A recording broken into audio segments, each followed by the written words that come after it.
Hi, I'm Andy Ian Bell from Inverness RT121 and I'm here at Ruby Burns Birthplace Museum to tell you all how to enjoy whiskey. Hello, in this video we'll be covering how to nose a whiskey. Now nosing a whiskey is the most important part when you're going to start to enjoy drinking the whiskey. The nose primes everything, and to be honest, you can sometimes get a lot more out of the nose than you can the palate. The first step to consider when nosing whiskey is the choice of glass. The Glencairn glass is my preference. It's got a lovely thick bottom for holding the whiskey, but then it funnels it all the way up, which is why this is my choice over a tumbler. So before we get to the nosing part, it's always the correct way of getting the right measure into the glass. You're just wanting a small measure, not too much, just cover the bottom basin of the glass. Ah, beautiful, but the wrong step to do first. First you want to actually get your nose ready for all the high alcohol that's in here. It's over 40%. You want to invite the glass in again and again.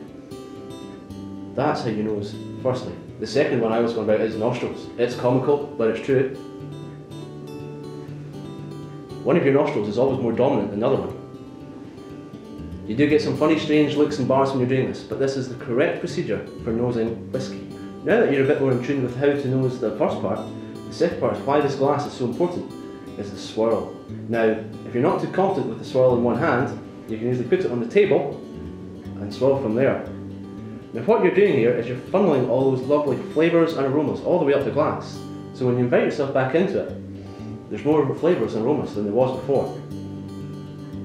One of the reasons why nosing whiskey is so important is your nose has 32 primary aromas. Your palate only has 5 distinct tastes. Now if you imagine how much those 32 can make up, it means there's an infinite amount of nose and aromas coming from that one glass of whiskey.